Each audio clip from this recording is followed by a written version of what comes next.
ओम शांति। व्यक्ति एक, व्यक्तित्व अनेक। इस पुस्तक में आज हम पढ़ेंगे बाबा के महावाक्यों पर अचल विश्वास। इस विषय पर दिल्ली शक्तिनगर की ब्रह्मा कुमारी प्रभा बहन जी, जो सेवा में भाई साहब के बहुत नज़दीक रही, भाई साहब बहनों का कैसे मार्गदर्शन करते थे उसका वर्णन इस प्रकार करती है। तो चलिए आज हम इसे पढ़ते हैं। बाबा पर और बाबा के महावाक्यों पर अचल विश्वास स्थिर रहने के लिए हम बहनों को कई बातें सुनाते थे। कहते थे बाबा का एक एक महावाक्य लाखों करोड़ों रुपयों का है। इस ज्ञान से आत्मा का अंधकार मिट जाएगा, जीवन पवित्र और श्रेष्ठ बन जाएगा, मनुष्य देवता बन जाएगा। भगवान सर्वज्ञ है, सत्य है, उसका कोई भी महावाक्य गलत नहीं हो सकता। मनुष्य से कोई गलती हो सकती है, वो भगवान है, उससे कोई भी गलती हो नहीं सकती। वह सर्व का कल्याणकारी है, शुभकारी है। हमेशा अपने जीवन में यह गांठ बांधकर रखो कि इस संगम युग में हमें जो ज्ञान मिला है यही सत्य ज्ञान है। इसके अलावा और कोई ज्ञान सत्य हो नहीं सकता। ऐसे ज्ञान पर पूरा निश्चय रहना चाहिए। इस ज्ञान में आने से पहले मैं माँ बाप के साथ बहुत भक्ति करती थी, उनके साथ तीर्थों पर भी जाती थी। मेरे मन में एक ही आशा थी कि अगर भगवान मुझे मिले, मैं उनसे पूछूंगी कि आपने संसार क्यों बनाया। पिताजी हम बच्चों से बहुत दान पुण्य करवाते थे। वे गरीबों को, भिखारियों को बहुत दान पुण्य करते थे, तो वही संस्कार उन्होंने हम बच्चों में भी डाल दिए। सन 1982 में मुझे बाबा का ज्ञान मिला। ज्ञान योग करते हुए मुझे एक सप्ताह ही हुआ था। तब भाई साहब को पहली बार देखा सेंटर पर। वे किसी भाई से छपाई के बारे में बातें कर रहे थे। उस समय मुझे यह पता नहीं था कि ये संस्था के एक बड़े भाई हैं। सफ़ेद कपड़े पहने हुए थे, बाबा का बैज लगा हुआ था। मैंने उनको हाथ जोड़कर नमस्ते कहा। तब उन्होंने कहा, आप ओम शांति क्यों नहीं कहते? चक्रधारी दीदी कुमारियों की क्लास कराती थी। एक दिन भाई साहब वहाँ आए। उस समय हम 3 कुमारियाँ थी। भाई साहब ने पूछा, आप लोगों का क्या लक्ष्य है? चक्रधारी दीदी की तरफ देखते हुए मैंने कहा, मुझे इन जैसा बनना है और यहाँ सेंटर पर रहकर सेवा करनी है। दूसरी बहन ने कहा, मुझे मुंबई में रहकर सेवा करनी है। तीसरी ने कहा, मुझे मधुबन में रहना है।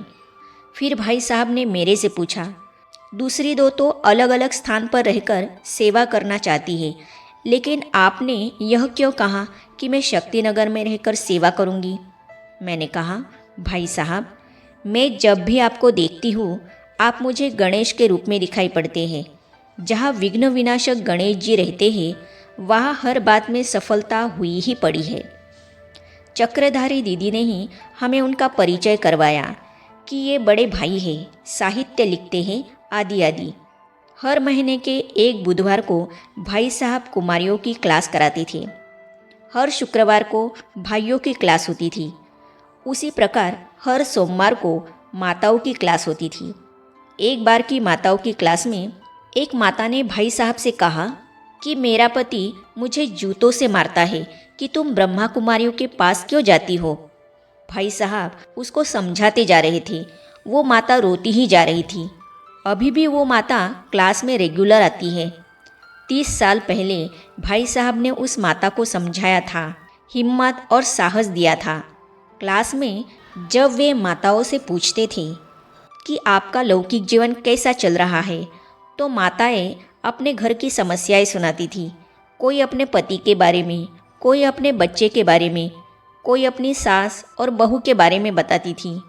एक माता ने भाई साहब से कहा कि उसका बेटा तोतला है, बिजनेस बहुत बड़ा है, धन संपत्ति के लिए कोई कमी नहीं है, लेकिन बेटा ऐसा है, क्या करे? भाई साहब उस तोतले बेटे को रात 9 बजे अपने पास बुलाते थे और बाबा की बातें समझाते थे।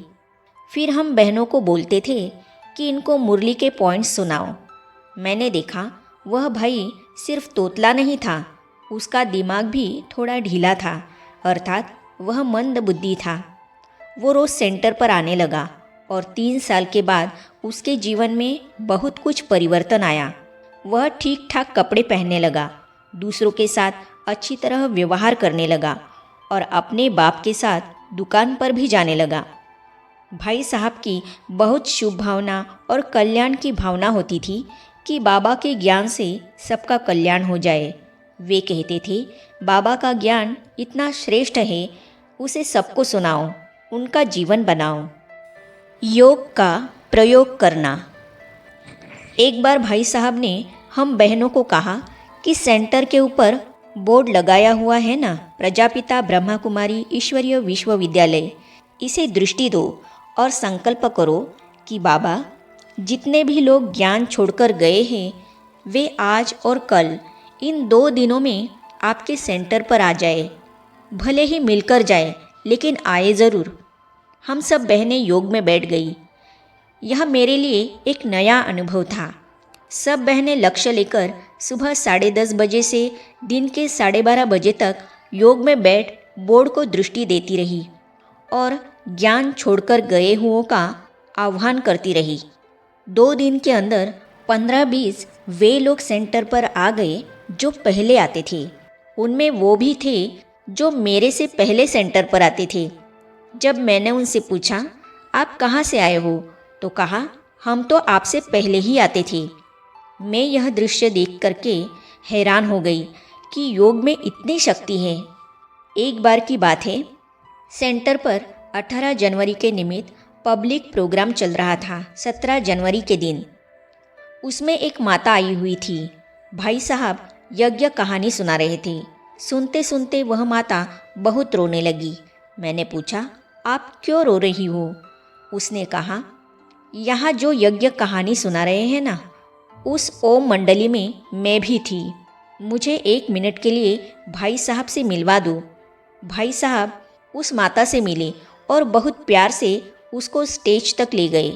उस माता ने कहा, बेगरी पाठ के समय मैंने ज्ञान छोड़ दिया था और शादी कर ली थी। मैं रूपनगर में रहती हूँ। मेरे साथ उस समय जो क्लास में आती थी वे सब दादियाँ बन गई। मैं अपने बच्चों की दादी बन गई। इस तरह भाई साहब सबको सम्मान देते थे। आगे हम पढ़ेंगे उनकी दिनचर्या। अगर उनका टाइम टेबल ज़्यादा टाइट नहीं होता, सामान्य रूप से होता, तो वे सुबह 3 बजे उठते थे। 3:30 से 4:30 बजे तक नीचे क्लास हॉल में योग करने आते थे। लाल बत्ती खुद ही करते थे हॉल में। तो इन अनुभवों को हम पढ़ेंगे अगली कड़ी में। तो ये जानने और पढ़ने के लिए इस चैनल को सब्सक्राइब करने के साथ ही साइड में जो बेल आइकॉन है उसे भी क्लिक कीजिए, ताकि आने वाली सभी वीडियो और अब तक की सारी वीडियो आप तक पहुंचती रहेगी। ओम शांति।